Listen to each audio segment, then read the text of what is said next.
નામ વિનુભાઈ મોહનભાઈ પટેલ, રિટાયર્ડ વિસ્તરણ અધિકારી ખેતી રાધનપુર અને બાદરપુરાનો ખેડૂત છું. પ્રાકૃતિક ખેતી કરું છું.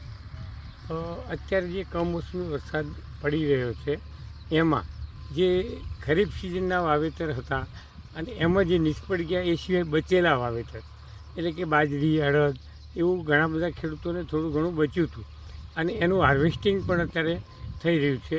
ઘણા લોકોએ કાપણી કરી અને ખેતરમાં એના પાથરા પણ પડ્યા છે. આ વરસાદના કારણે પાકેલો પાક પણ નિષ્ફળ ગયો, એટલે જે બચ્યો હતો એ પણ નિષ્ફળ ગયો છે. એટલે ખેડૂતોને પેલું નથી કહેતા કે પડ્યા માથે પાટું એવી પરિસ્થિતિ ઊભી થઈ છે. હવે રવિ સિઝનની વાવણીનો સમય થઈ ગયો છે. આ વરસાદના કારણે રવિ સિઝનનું વાવેતર પણ લેટ થશે, એટલે એ પણ નુકસાન ખેડૂતોને છે. અત્યારે જુવાર કાપણી એટલે ઘાસચારો, પશુપાલન માટે ઘાસચારો હતો એની કાપણી કરેલી, એમાં પણ નુકસાન છે.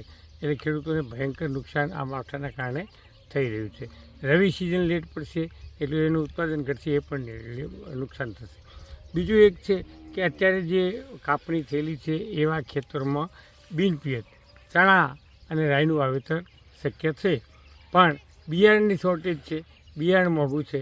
તો સરકાર આ રવિ સિઝન માટે ઘઉં અને ચણાનું સબસિડીમાં બિયારણની વ્યવસ્થા કરે તો ખેડૂતોને એ રીતે પણ એક મદદ કરી શકાય.